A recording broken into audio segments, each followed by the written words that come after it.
Nós só vamos retomar a nossa série de Hebreus na próxima semana. Essa mensagem, durante o meu período de recesso, eu escolhi o livro de Ezequiel para ser meu livro devocional. E Deus falou muito ao meu coração por meio desse texto aqui que eu quero trazer hoje para vocês, que é um texto em Ezequiel capítulo 2, verso 1. A gente vai até o capítulo 3, verso 3. Ezequiel 2, verso 1 até o 3, verso 3. A nossa mensagem é um doce chamado à missão. As ideias de prazer na vida com Deus diferem em muito daquilo que entendemos e aprendemos em nossa geração. Existem muitas passagens bíblicas que apontam o pecado como doce no paladar quando ingerido, mas que terminam como amargo, destrutivo e mortal. Se o pecado não fosse doce no seu princípio, ninguém o colocaria na boca. Mas ele parece doce no começo, mas ele se prova amargo no seu final. Deus nos chama a uma vida de fidelidade.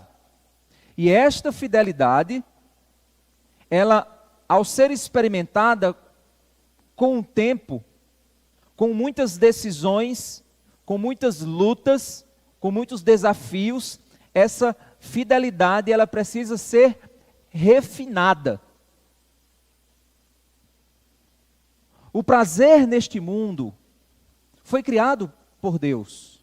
Deus nos criou como seres que desejam sentir alegria, que desejam sentir prazer, mas o prazer criado por Deus deve ser fruto da provisão de Deus. No entanto, o prazer não é o maior alvo da vida. Segundo a confissão de fé, o maior objetivo na vida de um homem é viver para a glória de Deus, é gozá-lo, é estar com o Senhor, é ter prazer no Senhor. Mas o alvo da vida não é o prazer, pelo prazer. O prazer não deve ser a maior busca da nossa vida. Apesar de ser algo que nós desejamos, mas não é o alvo final da vida, como muitos vivem em função do prazer, em maximizar os seus prazeres, os seus deleites. Deus nos dá momento de prazer e alegria em nossa vida. Mas viver em função do prazer nessa vida é o que desvia muitos corações. Estamos em um mundo caído, que teremos reflexos de prazer dados por Deus. Mas o verdadeiro e absoluto prazer virá na eternidade com o Senhor. Pois o salmista nos diz que é à destra do Senhor onde há delícias perpetuamente. Delícias sem fim. Os prazeres desse mundo são momentâneos. Se você está com fome, sua vontade é comer uma comida bem gostosa. Você então entra no aplicativo do iFood, faz o seu pedido daquela comida sua preferida, você pede até a mais do que você é capaz de comer. Você devora, você enche sua barriga com aquilo, fica sentindo até dor na barriga, no estômago, porque você comeu muito e vem aquela sensação de, aquele sentimento de culpa, aquele pensamento na academia, na balança, e logo o seu prazer se esvai. Porque o prazer nesse mundo é assim. Depois de alcançado, ele se mostra como nada mais, nada menos do que algo passageiro. Por esse motivo, nós devemos entender a natureza da nossa missão aqui, como povo chamado a proclamar. Se você fosse alguém que não pertence ao Senhor, o seu alvo é o que você determina. Mas se você é um crente em Jesus, você foi comprado pelo preço do sangue de Cristo. E se você foi comprado, você tem uma missão, você não se pertence. Você é um escravo de Cristo. E se você é um escravo de Cristo, você precisa obedecer o seu Senhor. e viver a missão que o Senhor te chamou para viver. Não a missão que você determina, mas a missão que o seu Senhor determina para você. Nós precisamos entender qual é a missão do povo chamado a proclamar. Sabe por que talvez você sinta um vazio na sua vida? Porque você não pertence a Deus. Você não pertence ao Senhor. Então você sente um vazio no seu coração. Você sente que sua vida não faz sentido. Você luta para cá, luta para lá, tenta aqui, tenta ali, tenta preencher de um jeito, tenta preencher do outro, mas você entende que você não chegou, você não alcançou, você não tem o segredo, você não conseguiu descobrir o segredo para a verdadeira vida que é Cristo. Você percebe que te falta Jesus, falta algo. Mas se você é essa pessoa que ainda não entendeu esse chamado, você precisa entregar sua vida a Jesus, você precisa clamar ao Senhor para que Ele resgate sua alma, pelo preço do sangue de Cristo, Ele resgate você da sua perdição. E aí você vai experimentar a missão e a alegria no Senhor. Temos alegrias, mas o nosso maior prazer, se formos povo de Deus, deve ser obtido na palavra do Senhor. Isso é o mais estranho. Pois esse prazer vai vir em um ambiente que é totalmente contrário a esse tipo de constatação. Você está com a Bíblia debaixo do braço, feliz da vida, indo para a igreja. Aquele teu amigo te encontra no meio do caminho e diz, cara, eu estou indo para uma balada. Você diz, eu vou para a igreja. O cara diz, cara, que loucura. Que doidice, cara. Como é que tu está indo para a igreja? Cara, tu está perdendo tua vida, tua juventude. Tu tem que ir curtir, cara. Tu tem que ir aproveitar a vida. Negócio de igreja. Isso é coisa de velhinha. Não vai para a igreja, não. Vai curtir a vida, depois, no fim de tudo, é que tu pensa em igreja. É o pensamento padrão das pessoas. Mas as pessoas não entendem que o nosso prazer está na lei do Senhor. É o nosso prazer, é a nossa grande alegria. Se você é crente, essa tem que ser sua grande alegria. Às vezes a gente se pergunta, a gente olha e diz assim, mas por que parece que os crentes de hoje não são iguais aos crentes de antigamente? Irmãos, ser crente de hoje e ser crente de antigamente é o mesmo tipo de crente. A experiência com Cristo não muda com o tempo. A regeneração do Espírito Santo, quando nos converte, não é algo que foi passando e agora está diminuindo a capacidade de Deus de mudar o coração do homem, foi diminuindo com o tempo. Não! O que tem acontecido é que nós temos baixado o padrão do Evangelho a tal ponto que nós temos permitido que os bodes entrem parecendo ovelhas. E as igrejas hoje estão lotadas de bodes, porque os pastores têm medo de pregar a verdade. Os pastores têm medo de afugentar os bodes, porque eles querem igrejas lotadas. E igreja lotada de crente é fruto do Espírito Santo, não da habilidade do pastor. Porque o pastor ele é chamado a proclamar a verdade, para que a verdade gere transformação pelo Espírito, e a transformação do Espírito atrai ovelhas para o pasto. Esse é o processo.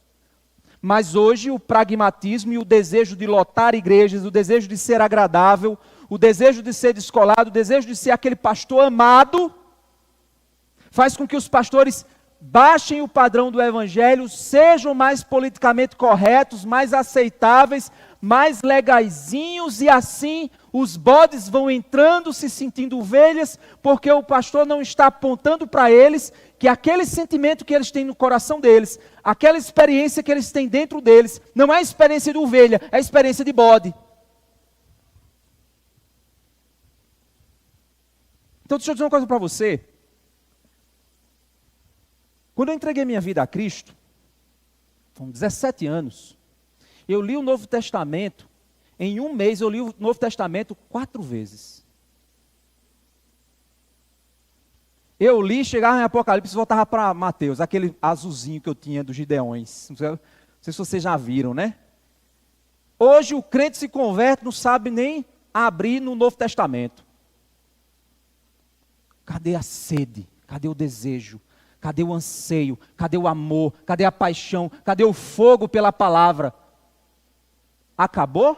Não, meu querido, não acabou. As conversões continuam sendo as mesmas. mas é porque o que nós dizemos hoje que são crentes não são crentes. Nunca foram regenerados pelo Senhor. Você ama a palavra, você deseja a palavra, você anseia pela palavra, você deseja a presença de Deus, você é um crente. Não, eu não desejo, eu não quero, eu não amo a palavra, então você não é, você é um bode disfarçado de ovelha. É duro dizer isso? É duro dizer isso. Mas eu prefiro dizer isso e salvar a tua alma do que ter o sangue de muitos bodes na minha mão. Não, não quero isso. E por isso a gente precisa olhar para a palavra e nos perguntar, onde está o nosso prazer? Onde está o nosso prazer? Onde está a nossa alegria? Alegrei-me quando me disseram, vamos à casa do Senhor. Isso é ovelha. Bode está chovendo. Não tem roupa para eu ir não.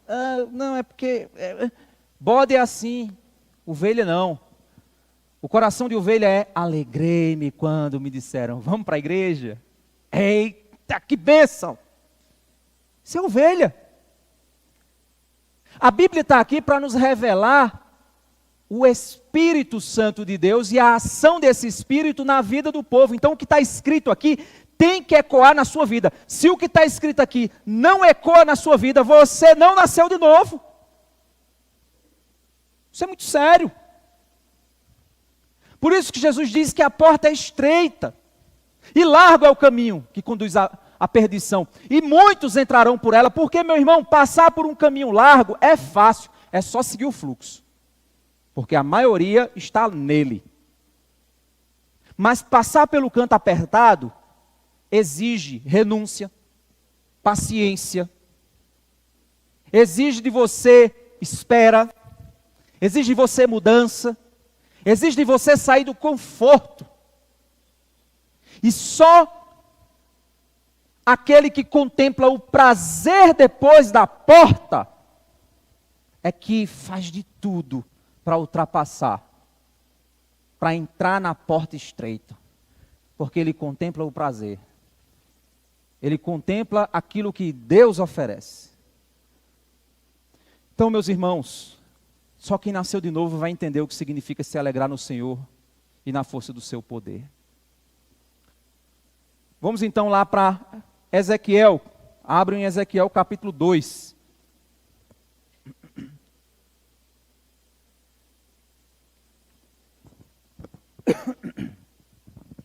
Ezequiel era um profeta que exerceu seu ministério no tempo do exílio, quando Israel havia sido exilado para a Babilônia. O contexto no capítulo 1 vem de uma visão que Ezequiel tem da presença de Deus.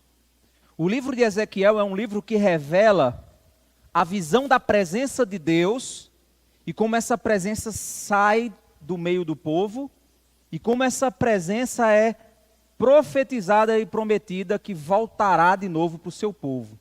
O livro de Ezequiel inteiro trabalha essa perspectiva, de que naquele período do exílio a presença de Deus saiu, subiu no monte. Depois essa presença sai do monte e voltará, a presença de Deus entrará por uma porta específica, uma porta profetizada. E foi exatamente o que aconteceu. Em Ezequiel mostra que o Espírito Santo de Deus, ele sobe no monte das oliveiras. E Cristo desce do monte das oliveiras e entra em Jerusalém sentado no jumento.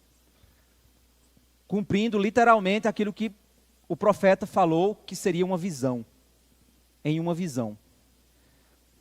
Ezequiel então tem uma visão gloriosa da presença de Deus. E é a partir dessa visão que o chamado acontece.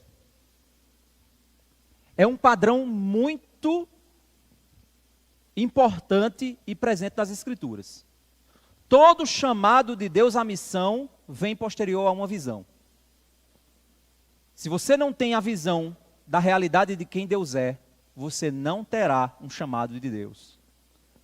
Eu não estou falando isso só para você ser missionário, profeta, não. Se você não tem uma visão de quem Deus é e de quem você é, do seu estado diante de Deus, você jamais terá uma atitude de obediência ao Senhor.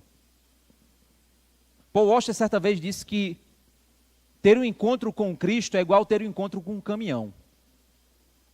Você não sai da mesma maneira depois de se encontrar com Ele. Não tem como você bater de frente com um caminhão e se levantar do mesmo jeito. Não, eu tomei uma decisão e agora eu sou evangélico. Mudou o que na tua vida? Mudou tuas roupas? Pelo menos as roupas, vamos falar disso. Mudou tuas palavras, a maneira como você fala, mudou isso? Se nem isso, que é a coisa mais fácil de mudar, mudou, quanto mais as outras coisas. Então você não teve um encontro com um caminhão. Você não teve um encontro com Jesus. Ezequiel, então, ele tem um encontro com uma visão gloriosa. E é diante desse encontro que ele é chamado à missão. Ele é chamado à obediência. Capítulo 2, no verso 1 e 2, ele diz assim: esta voz, lá no capítulo 1, no verso 28, ele termina da seguinte maneira, só para você se contextualizar. Como o aspecto do arco que aparece nas nuvens em dia de chuva, assim era o esplendor ao redor. Esta era a aparência da glória do Senhor. Ao ver isto, caí com o rosto em terra e ouvi uma voz de quem falava. Foi isso que ele fez. Quando ele viu a glória de Deus, a majestade de Deus, o único movimento que ele teve foi: restitui, eu quero de volta o que é meu. Se Deus restituir a você o que é seu, Ele vai te dar o inferno. Então não canta restitui não, porque se você fizer isso, Deus vai te devolver o inferno. Pois toma, de volta o que é teu. Não pede não exige nada de Deus não. Na hora que ele viu, ele disse assim, eu determino. Não, ele não disse isso.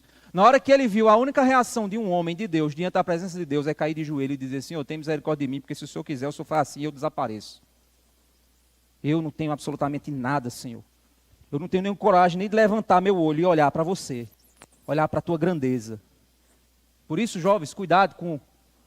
Tinha um aí que chamava Jesus de ursinho, meu ursinho. Hoje está no mundão.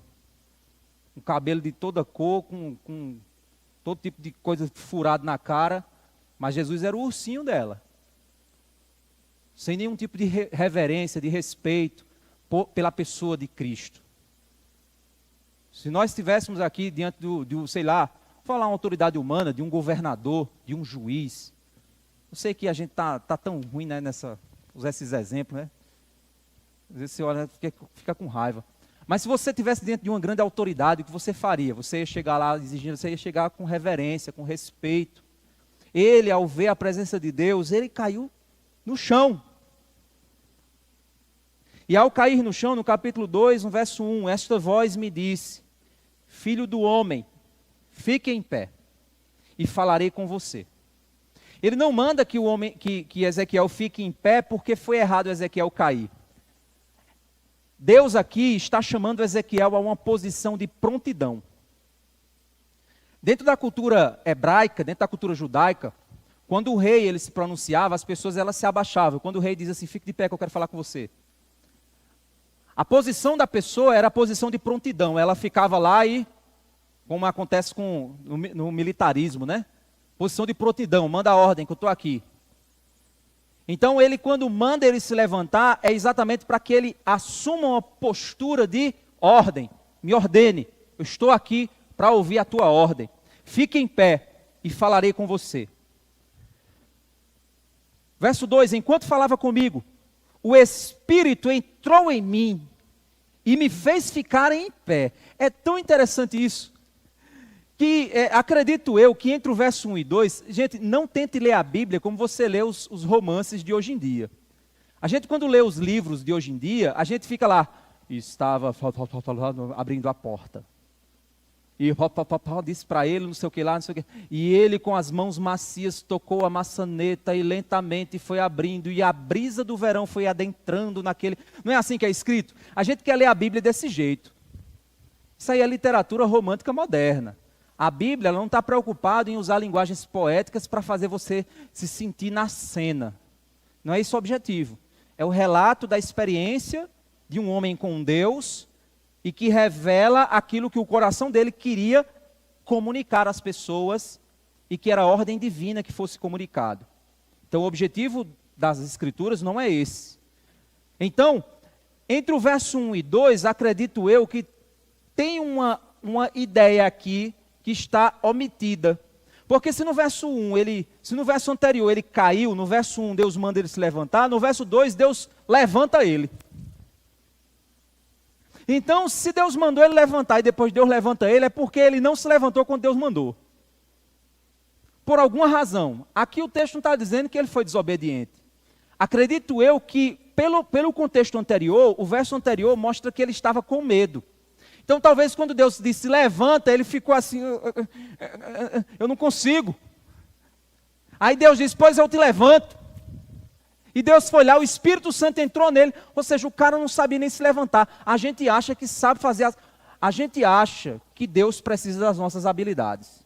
Nem se levantar o cara sabe, na presença de Deus. Quanto mais eu pregar, cantar ou fazer qualquer outra coisa. A gente acha que Deus precisa das nossas habilidades. Na presença de Deus, meu amigo, você...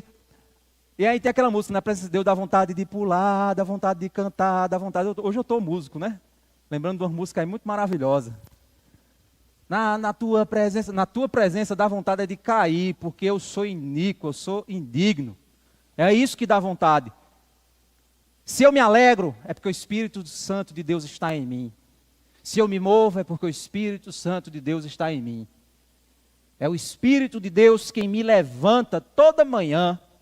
É o Espírito de Deus quem me fez pisar aqui e chegar aqui para pregar essa palavra para você. É o Espírito de Deus quem nos sustenta. É o Espírito de Deus quem te sustenta. Esse Espírito entrou nele e fez ele ficar de pé. Então deixa eu dizer uma coisa para você, meu querido. Se nem se levantar você sabe na presença de Deus, como é que você vai saber se converter se eu te der essa opção? Se não for o Espírito que te regenera.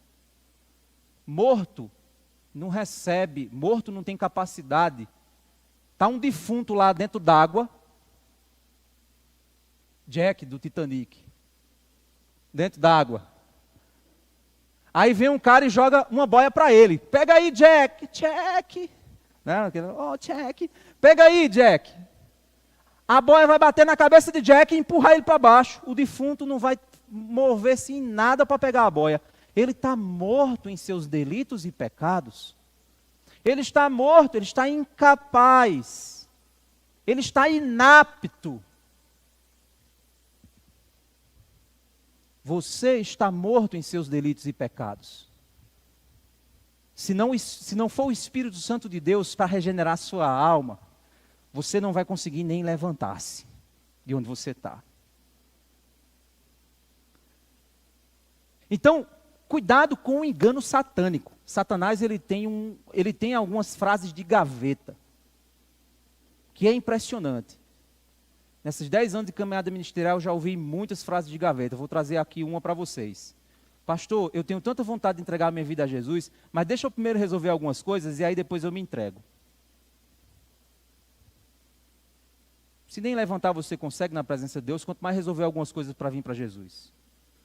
Se não for Jesus entrando em você para resolver as coisas, você não resolve jamais. Então ele precisa primeiro regenerar você. Então o que você precisa fazer, sabe o que é? Cair. Você só precisa cair. E ele te levanta. Mas eu já estou caído. Está na posição certa. Deixa Jesus te levantar. Ele quer te erguer. Ele quer regenerar sua vida. Se tem alguém aqui que ainda não entregou sua vida a Jesus, simplesmente clame e diga: Senhor, entra na minha vida. Eu não consigo me levantar, eu não consigo fazer, eu não consigo. Eu quero isso, mas eu não sei como, eu não entendo, eu não consigo, eu sou incapaz. Ótimo, é a posição certa, é de joelhos. E Deus faz a obra. Quão gloriosa é a lembrança de que é o Senhor que nos sustenta. Quão libertador é para a nossa alma saber que é o Senhor que nos sustenta. Alguém maior, alguém melhor. Ele que nos regenera, Ele que nos sustenta. Então, meu irmão, se você é um crente e está aqui, foi o Senhor quem te regenerou. não foram tuas boas obras, foi o Senhor que fez isso. E se tem alguém aqui que ainda não foi regenerado, reconheça que você está morto e diga: Senhor, me dá vida. E Ele vai te dar vida. No verso 2, então, ele diz: enquanto falava comigo, o Espírito entrou em mim e me fez ficar de pé, e ouvi aquele que falava comigo.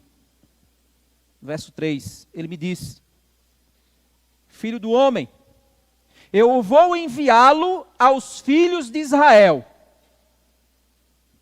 as nações rebeldes, que se rebelaram contra mim.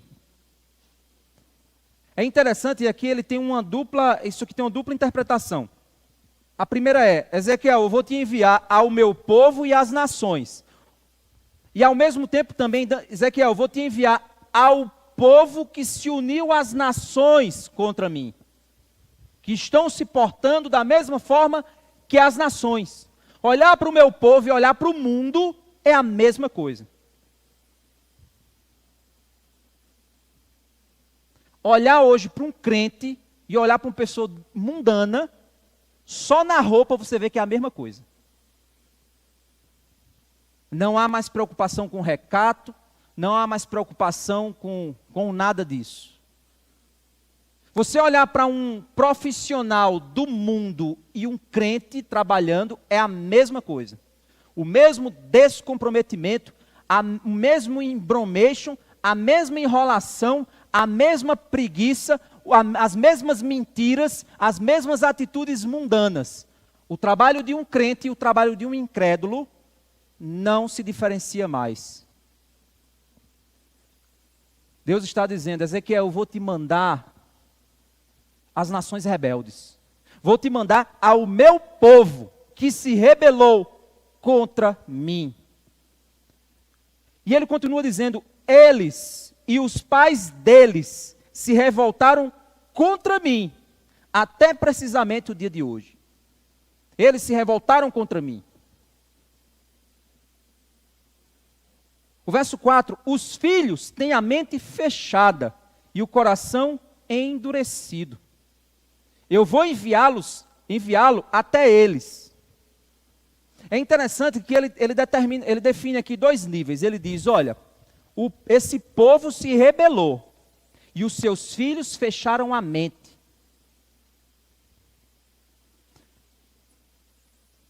É óbvio que fechar a mente, endurecer o coração, pode acontecer com você que é crente. Mas o movimento que o texto está nos apresentando aqui é o seguinte movimento: pais se rebelam, filhos endurecem. Pais se rebelam, filhos não ouvem mais a Deus. O fruto da rebeldia de um casal é a dureza do coração dos seus filhos. Os seus filhos não escutam mais a Deus. Irmãos, é uma das coisas mais desgastantes do ministério pastoral é a aflição de ver a vida das pessoas indo na direção de um buraco e você avisá-las e elas ignorarem o seu aviso. Isso é uma das maiores aflições do ministério. Certa vez eu conversando com um pastor já aposentado, eu disse: rapaz, eu queria tanto, não está nem aí. Aí ele diz: é porque você se importa. Isso é porque você ama. Se você não se importasse e não amasse, você não sentiria isso. Então a sua aflição, a sua dor é fruto do amor que você tem por essas almas. Eu digo: rapaz, como amar dói. Eu vejo alguns pais aqui na igreja e vejo que esses pais estão matando a fé dos seus filhos. Estão matando a fé dos seus filhos. Eu nunca esqueço de uma criança, hoje essas pessoas não estão mais conosco aqui na igreja, eles mataram a fé dos seus filhos. Se mundanizaram, estão perdidos. Mas eu nunca esqueço a criança. Pode ser menino ou menina, não, vocês vão saber que é menino por causa da história que eu vou contar. A criança chegou para mim no final de um culto, tão alegre, ela vinha com as 3 revistinhas de EBD da Assembleia de Deus. Aí ela chegou para mim, aí, pastor, fulano está querendo falar com você. Eu disse: que foi? Aí eu me abaixei, né? Quando a criança quer falar comigo, eu me abaixo e fico na mesma altura que ela. O que foi? Pastor, eu ganhei essas revistas. E meu sonho é ser pastor um dia. Essas revistas é boa para eu começar a estudar. Eu nunca esqueço disso. Essa criança, eu acho que tinha... Eu não lembro, ele era pequeno. Acho que ele era ali da idade do Rafael. Rafael tem quanto? 9 anos. Mais novinho um pouquinho, 7, 9. Eu nunca esqueço disso. Nunca esqueço disso. Passaram-se anos. Sempre que eu lembro, eu oro por essa criança. Hoje essa criança já deve ser um adolescente. Não quer nada com Cristo. Eu olhava assim e dizia, meu Deus, esses pais mundanos, miseráveis, mataram a fé dessa criança. Se não se arrependerem, eu acho que vai ter um lugar no inferno especial para essas pessoas. Porque Jesus disse, se alguém escandalizar um desses meus pequeninos que creem em mim, é melhor que ele amarre uma pedra e jogue no fundo do mar do que vocês caírem nas minhas mãos. Pais, não matem a fé dos seus filhos. Preserve, incentive, faça florescer. Seu filho chegar e dizer, pai, eu quero uma Bíblia, vai lá e compra a melhor. Pai, eu quero ir para a igreja. Meu amigo, vá com alegria. Chegue no horário para ensinar para o seu filho que tem valor isso aqui. Não mate a fé dos seus filhos. Porque olha o que o texto está dizendo. Os filhos,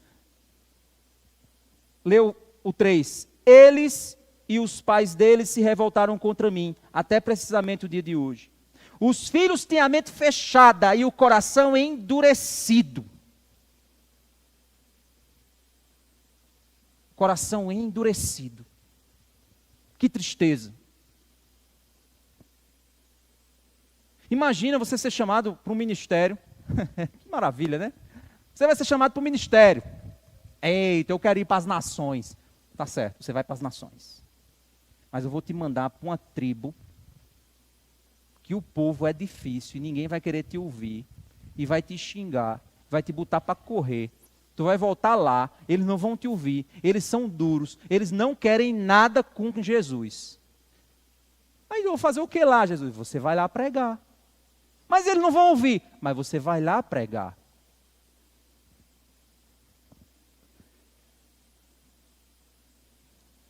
Eu vou enviá-los até eles, verso 4, e você lhes dirá, assim diz o Senhor Deus. Aí, obviamente, Deus está dizendo para ele, dando para ele um recado seguinte, você vai lá pregar o que eu mandar você pregar. Assim diz o Senhor Deus. Não é assim diz Lázaro. Não é assim diz José. Não é assim diz Severino. É assim diz o Senhor. Você vai pregar a palavra. É isso que você vai pregar. Tá certo, Deus. Vou lá pregar. Verso 5. Eles quer ouçam, quer deixem de ouvir, porque são causa rebelde. Saberão que um profeta esteve no meio deles. Deus não promete resultado. Deus não promete crescimento de igreja. Deus não promete prosperidade ministerial.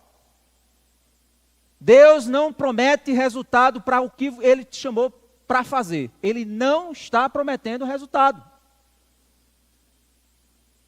Ele está chamando você para fazer algo e Ele não está te chamando porque Ele te ofereceu algo como resultado final.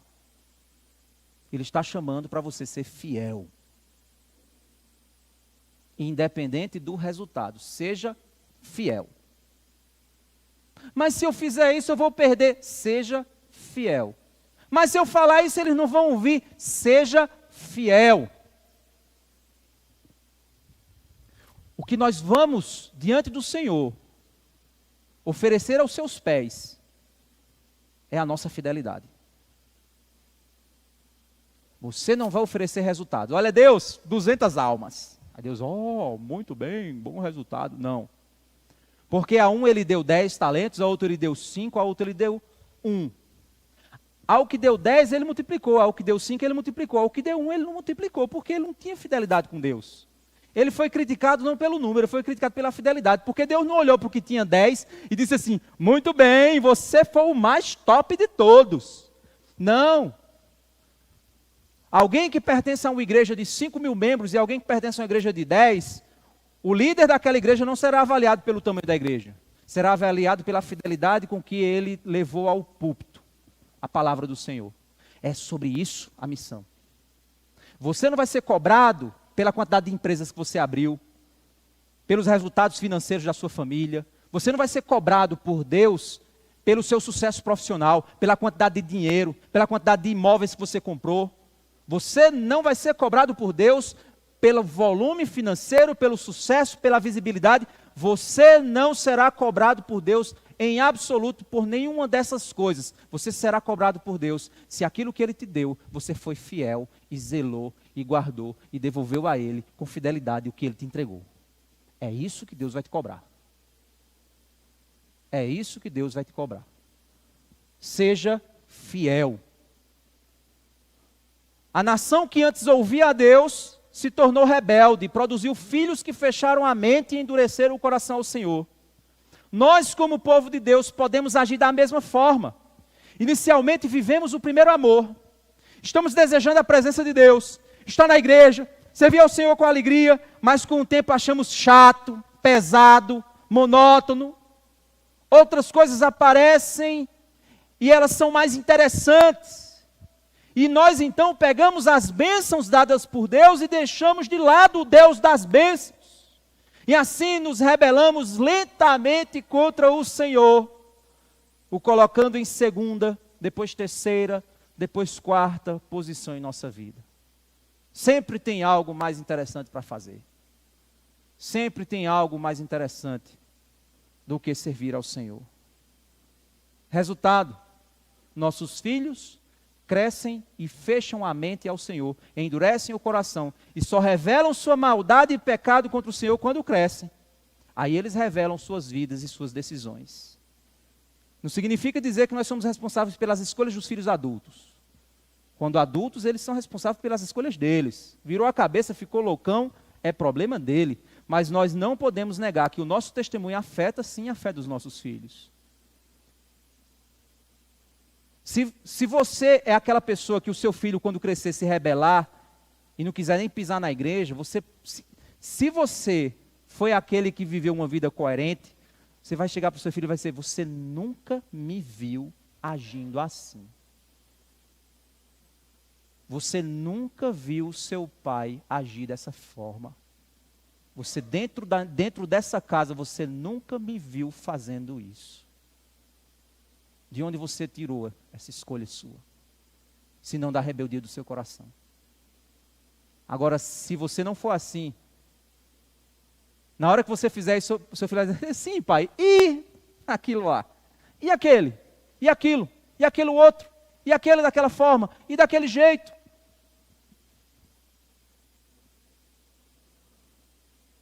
Pais, como é que está a sua vida de amor e serviço ao Senhor?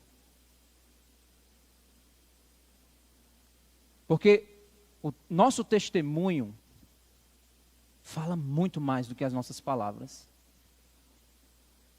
Quando a sua palavra não diz respeito ao seu testemunho, os seus filhos, eles não aprendem o que você está fazendo, eles aprendem a sua hipocrisia. Quando eu falo e não faço, eu estou educando os meus filhos a serem pequenos hipócritas, porque eles olham o meu pai, fala e não faz. Então eu também vou copiar o que se fala e o que se faz. Eu estou discipulando um pequeno hipócrita.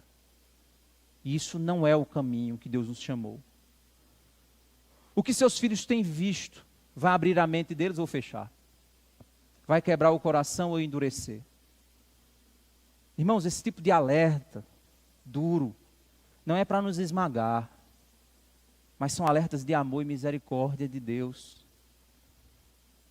para nos dar a devida graça, para sermos abençoados. As feridas feitas pelo que ama são melhores do que o beijo encoberto. Se existem palavras duras saindo desse púlpito, é amor por você. Porque eu poderia querer popularidade, gente, e eu não sou popular. Eu não sou um pastor popular. Eu conheço pastores populares aqui da cidade de Campina Grande.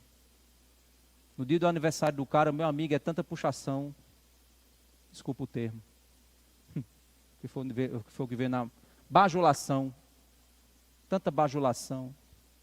Às vezes eu olho para a Michelle e digo, meu Deus do céu, é tanta bajulação, porque o cara é legalzão. Mas às vezes a dureza, ela significa o quê? O desejo pela sua transformação. Deus nos fala de maneira dura, porque Ele quer nos transformar, Ele quer nos quebrar, para que a gente possa experimentar a bondade do Senhor. Aqui o fato de Deus dizer que o povo saberá que um dia houve profeta, não é um ato de vingança de Deus, a respeito da honra do profeta. Aqui é Deus dizendo que Ele honra a sua palavra, que foi fielmente proclamada pelo profeta. Jonathan Edwards foi o responsável por um dos maiores avivamentos que ocorreram nos Estados Unidos. Logo após esse avivamento, ele liderou a igreja por alguns anos. Até um determinado momento em que a igreja, ela oferecia a ceia a todo mundo da cidade. E Edwards se levantou contra isso, disse, não, ceia é para crente. Não é para todo mundo, não. O cara tem que ser crente para poder receber a ceia. E ao se posicionar contrário ao que a liderança da igreja estava propondo, que era uma atitude política, resultado, colocaram ele para fora. E o cara responsável por um dos maiores avivamentos dos Estados Unidos foi demitido por sua fidelidade. A igreja foi afundando, afundando, até que um dia eles perceberam, houve um profeta em nosso meio, e nós demitimos ele. E chamaram ele de volta. Mas não é por causa do profeta. É por causa da palavra. Os que ouvem e obedecem à palavra saberão que foram santos diante do Senhor. Mas os que ouviram e ignoraram saberão no dia do juízo e castigo de Deus que aquele que eles ignoraram era um profeta. Esse texto não é para produzir medo nas pessoas e fazer elas ouvirem qualquer louco que se chame de profeta. Porque cuidado com isso, viu, gente? Um dia desse eu vi uma live aí, o cara tirou um corte de uma live, aí estava o cara dizendo assim, olha, tem gente aqui me acusando, o cara estava pedindo lá um pix de 1.000 e tantos reais para impetrar uma bênção para quem estivesse na live. Aí disse, ó, tem gente aqui dizendo uns palavrão comigo, olha, se eu impetrar uma maldição sobre você, você vai se dar mal. Eu digo, coitado, o cara está de lá, recebendo pix para dar bênção e dando maldição. E o pior, gente, é que esses caras ganham muito dinheiro, porque eles trabalham sob o medo das pessoas. A pessoa está desesperada querendo uma bênção, o cara oferece a bênção, com palavras diferentes, com aquele porte, o cara dá aquela frase famosa, não mexa no ungido de Deus. Gente, isso é uma das frases preferidas de falsos profetas. É uma frase preferida. Não mexa no ungido. Gente, essa frase ela foi usada por Davi se referindo ao rei. Porque os reis de Israel, eles eram ungidos. O ungido é alguém que recebe uma bênção de um profeta para exercer o reinado. Porque Jesus é o ungido, com U maiúsculo. Então, o ungido, com U minúsculo, eram os reis. Que representavam o rei, o ungido do Senhor. Então, o termo ungido de Deus não é para pastor, nem para apóstolo, nem para nenhum desses. O termo ungido é para os reis de Israel. Davi diz, eu não vou tocar no ungido de Deus. Por quê? Porque aquele ali só está naquele cargo, porque Deus pôs ele naquele cargo. Deixa eu mudar a frase. Aquele rei de Israel só está naquele cargo porque o Deus de Israel levantou aquele rei, mesmo sendo um safado como Saul. Davi disse, eu não vou tocar nele porque ele só está nessa posição porque Deus ainda mantém ele lá. Se eu mexer com ele, eu estou mexendo com a ordem divina, eu não vou pôr a mão contra a ordem de Deus. Essa é a lógica. Então, meu irmão, o falso profeta ama isso para botar medo no povo. Não mexa com o ungido de Deus, porque senão você vai ver. mexa comigo não, que eu vou ficar triste. Mas se eu estiver errado, mexa. Me aconselhe, me ame. Venha comigo, pastor, olha, isso não é legal não. Isso não está certo não. Amém, meu irmão, obrigado pelo conselho. Obrigado pela dica. Mas não tem nada a ver com ungido. O que está acontecendo aqui é que Deus está chamando o profeta a ser fiel à palavra. E se o profeta é fiel à palavra, então ele é um profeta de Deus. Porque profeta, ele foi chamado para isso, para pregar a palavra. Se o profeta prega outra coisa que não é a palavra, ele é profeta, mas não é de Deus. Então, se o profeta de Deus prega a palavra, o povo que não ouve o profeta que prega a palavra, um dia saberá que houve um profeta que pregava a palavra. Porque Deus um dia vai julgar aqueles que foram desobedientes. E os desobedientes saberão que houve alguém na vida deles que pregou a palavra. Ficou claro? Se eu subir aqui e deixar de pregar isso aqui, eu deixo de ser profeta de Deus. Então não me escute. Não existe uma unção de cargo aqui não, gente. Há uma ordem enquanto estiver debaixo disso aqui. Vamos fazer figurinha. Né? Já estou sabendo. Enquanto houver, haverá mover de Deus. Se houver algo fora disso, não haverá mais mover de Deus. Essa igreja ela não é administrada para meus princípios. Ela é gerenciada, administrada e pastoreada para Deus. E as ordens dele estão aqui. Se ficou claro isso para você, você entendeu completamente a minha visão ministerial. Aí você vai dizer, entendi agora. Amém, seja bem-vindo. Você tem ouvido a palavra? Você tem dado valor à palavra que é pregada aqui em nossa igreja? Se você ouve e valoriza e busca viver a palavra, um dia você saberá que fez a melhor escolha da sua vida. Mas se você ouve e acha duro, exagerado, não dá ouvido, se você acha que o profeta aqui, isso aí é ele que está achando isso, está certo, meu irmão, você acha o que você quiser, vai lá pesquisar, vai ler outros autores, não tem problema nenhum, vá lá. Mas Deus e sua palavra nunca voltará vazia. Isso eu tenho certeza. Deus e sua palavra nunca voltará vazia. Ouça a palavra de Deus. Você que gosta de internet, de pregação de internet, cuidado com o que você está ouvindo. Cuidado com o influenciador, cuidado com o jovenzinho por aí, que está querendo vender produtos. Os caras vendem de tudo hoje usando o nome de Jesus. Bota até o nome, marca de Jesus na promoção. Gente, pelo amor de Deus, isso meu Deus. Jesus não vai entrar nas igrejas para derrubar a mesa dos cambistas e dizer isso aqui é uma casa de oração. Ele vai entrar nos YouTube. Se é que isso é possível, mas não é possível, né? Porque é um ambiente virtual. Mas se fosse hoje, Jesus ia entrar nos YouTube da vida e dizer assim, vocês fizeram um covil de ladrões, vocês estão usando meu nome para negociar, vocês ganham engajamento, vocês geram visibilidade para vender. Eu achei que o alvo era glorificar o meu nome, mas o seu alvo é aumentar o número de likes, aumentar a sua visibilidade, receber cachê de produto. Eu fui uma vez comprar um produto, fui comprar um produto e a pessoa me reconheceu. Pastor, vamos fazer uma parceria? Eu disse, não. Mas pastor, uma parceria podia ajudar a nossa marca e tal. Eu disse, não vamos não fazer não. Gente, eu confesso a vocês que eu olhei para o produto e disse, rapaz, que desconto. Só eu dizia assim, compre esse produto. Caramba, eu podia fazer isso. Se eu fosse Balaão, eu voltava para Jesus, porque Balaão fez isso, né? Aí ele voltou lá, Deus, eu posso abençoar lá o negócio? Não pode não. Ó, Deus disse que não pode não, mas eu vou pedir a ele de novo, tu espera? Foi mais ou menos assim que Balaão fez.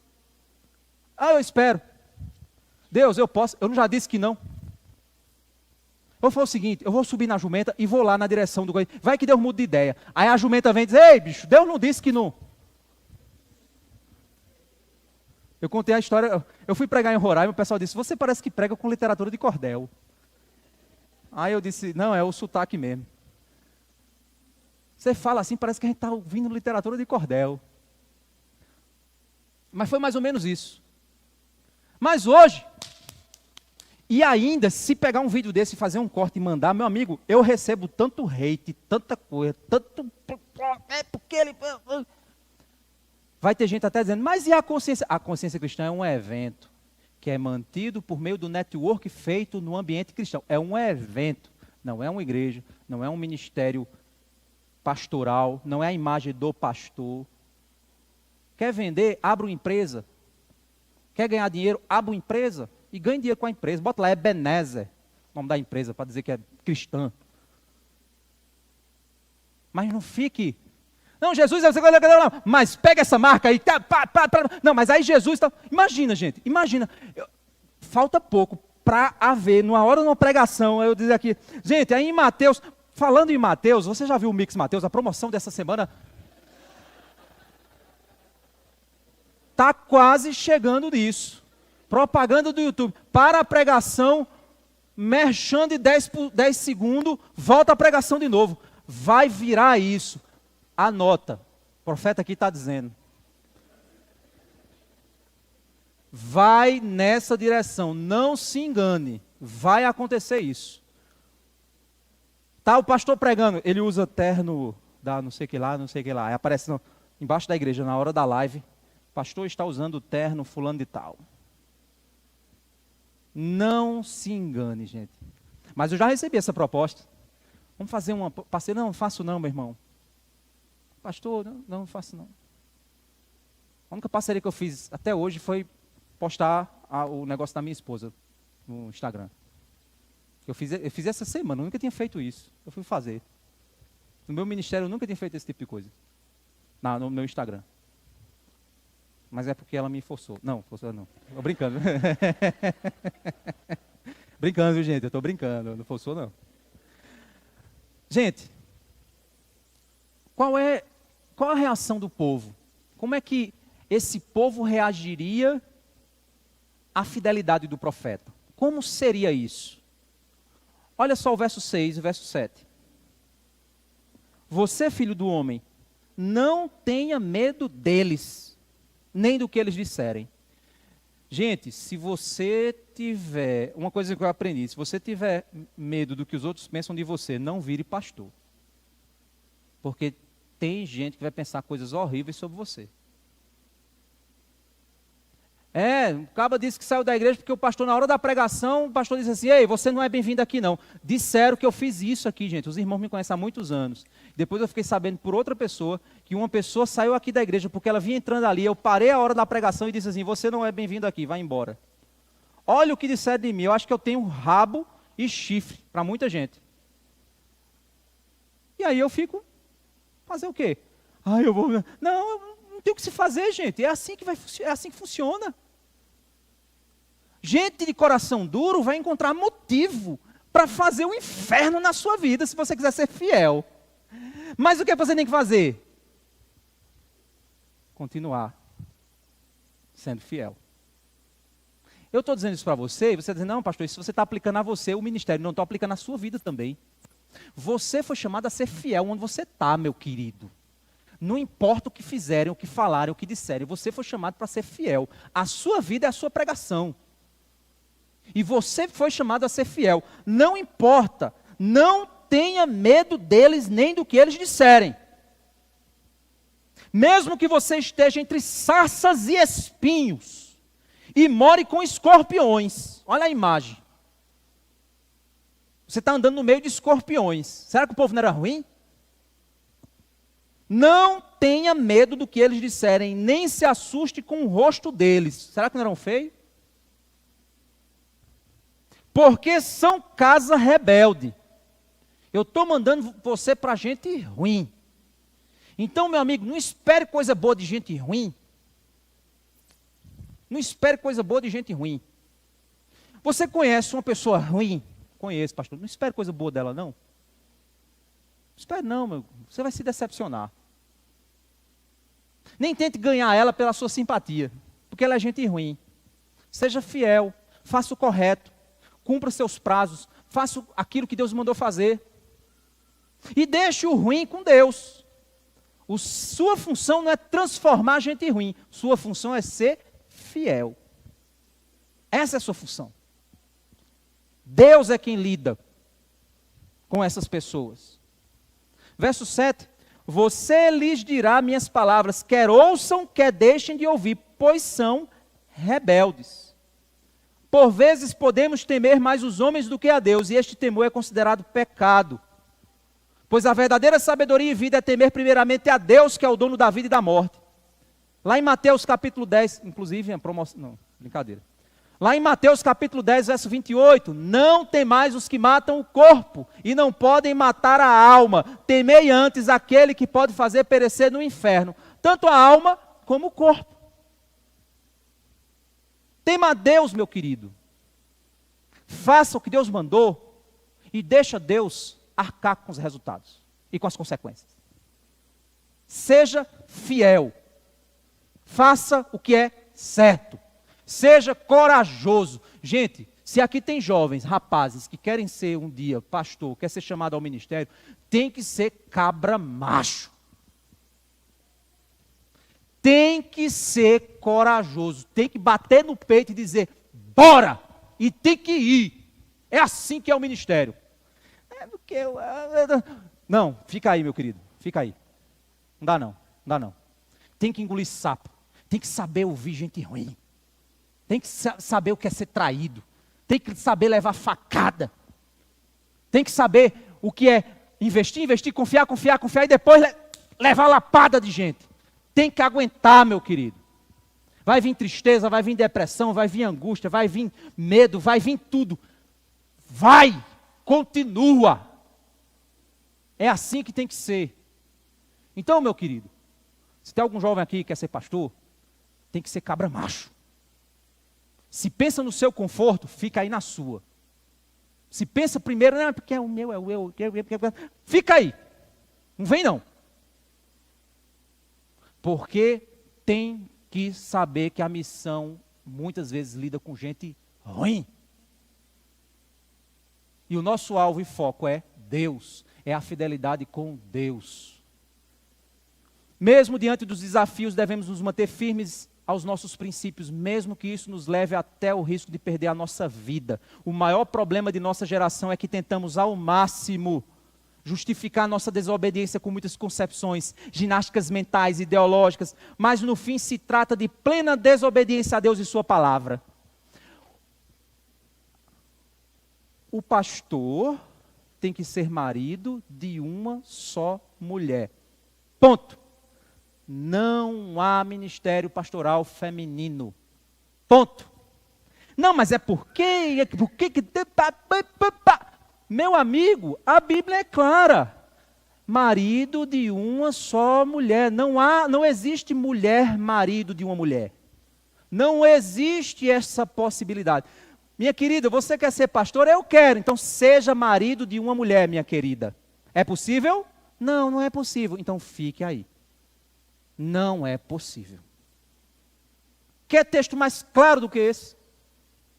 Mas a gente faz uma maior ginástica, mas é porque, isso é machismo, é misoginia,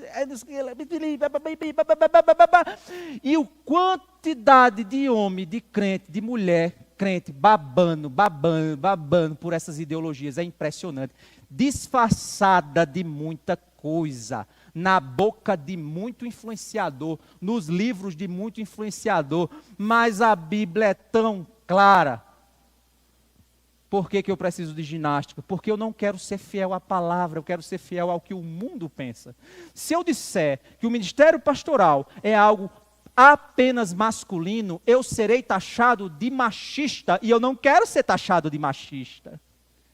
Eu não quero ser taxado disso, eu tenho medo de ser taxado disso, eu tenho medo de ser processado, eu tenho medo de ser calado, eu tenho medo. Aí eu negocio.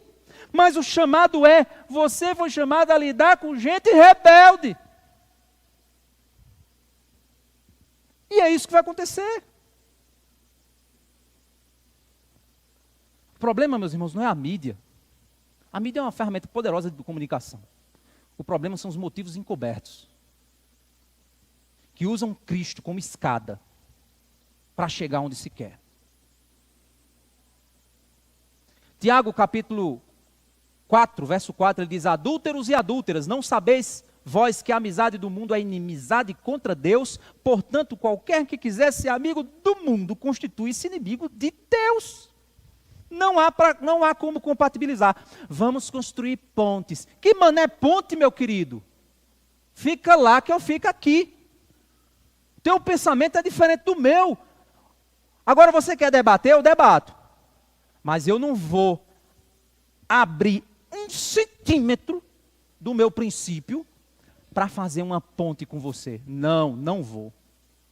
Meu princípio é esse e ponto final. Você pode dialogar, falar, apontar o que for, mas o princípio é esse. Foi estabelecido historicamente, até hoje é estabelecido, a palavra está estabelecida, eu vou segui-la até o fim. Esse é o chamado. E o coração de quem é chamado, como é que fica? Olha só o texto, para a gente caminhar para o fim. Você, filho do homem, ouça o que eu lhe digo. Não seja rebelde como essa gente. Simples isso, né? Abra a boca e coma o que eu vou lhe dar. Olha que interessante. Primeiro, não seja rebelde. Aí agora eu vou te dar um remédio, para você manter seu coração seguro.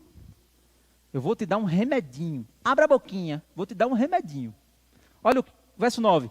Então olhei, e eis que certa mão se estendia para mim, e nela se achava o rolo de um livro. Ela o desenrolou diante de mim e estava escrito por dentro e por fora. No rolo estavam escritas lamentações, gemidos e ais. Isso aqui era a palavra que ele deveria pregar. Isso aqui significa a palavra de Deus, o chamado de Deus para Ezequiel. A palavra de Deus estava na mão, naquela mão. Ainda me disse: filho do homem, coma o que está aí diante de você. Coma esse rolo. Estranho isso, né? Será que era rolo feito de pasta de... aquelas pastas de bolo? Coma esse rolo. Qual é a imagem que está sendo trazida para a gente? Depois vá falar à casa de Israel. A imagem é: você só pode pregar aquilo que preenche o teu coração. A boca só fala do que o coração está cheio.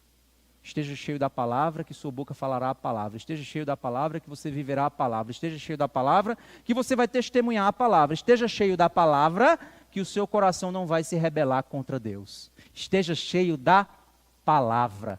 E aí ele vai dizer: então abri a boca, ele me deu o rolo para comer e me disse: filho do homem, coma e encha o seu estômago. Coma este rolo que eu lhe dou. Eu o comi e na minha boca era doce como mel.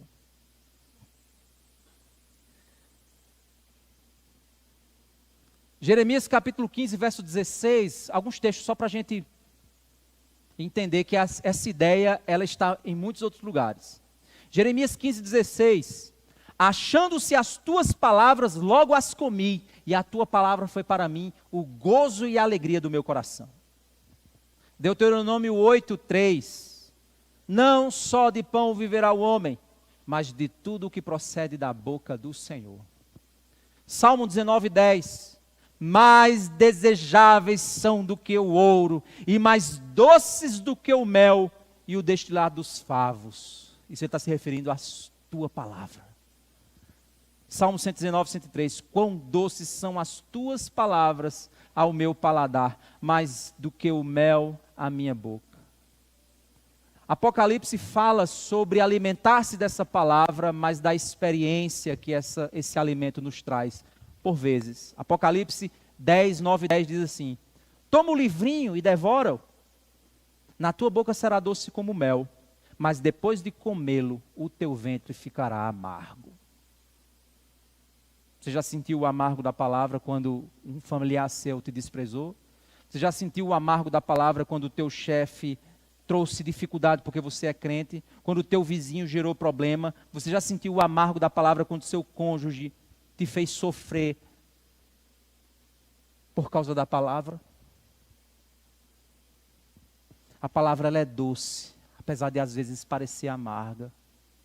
Mas como é bom ter o doce da palavra em nossa boca. Porque o que aprendemos com esse texto é que Deus chama o profeta a proclamar a palavra a um povo duro de coração, não temer a rebeldia, mas se manter firme na missão, sentindo o prazer de se alimentar das doces palavras do Senhor. O mesmo Deus que chama o profeta para um povo duro é o Deus que sustenta o profeta com a doçura da palavra. O mesmo Deus que chamou você para viver para Ele, te sustenta com a doçura da sua palavra. Não deixe que a palavra deixe de ser doce na tua boca. Porque no dia em que a palavra deixar de ser doce ao teu paladar, você está correndo um risco de se tornar rebelde ao Senhor. Ame a palavra. Gente, uma das coisas que eu acho mais prazerosas é quando eu tenho tempo. E aí o que eu faço? Eu pego a Bíblia e fico folheando ela. Gente, é tão maravilhoso. Se você tiver tempo, isso quando você tem tempo. Quando você não tem tempo, aí você vai para um estudo dirigido, né? Normalmente eu faço meus devocionais de modo sequencial. Mas se você tiver tempo, acordou uma manhã, não tem nada para fazer, tal, faz o seguinte, pega a Bíblia e vai folhear para um lado, lê uma coisinha para o outro, lê outra. Gente, tem hora que vem algo tão precioso, que você passa uma semana, 2 semanas só lembrando daquele texto. Só lembrando daquela experiência que você teve com o Senhor. Como é doce, Senhor, a tua palavra. Há quanto tempo você, crente, sentiu a doçura dessa palavra na tua boca? Se faz tempo, cuidado. Você pode estar se tornando rebelde ao Senhor. Torna a palavra doce ao teu paladar. Clama, Senhor, faz a tua palavra doce ao meu paladar.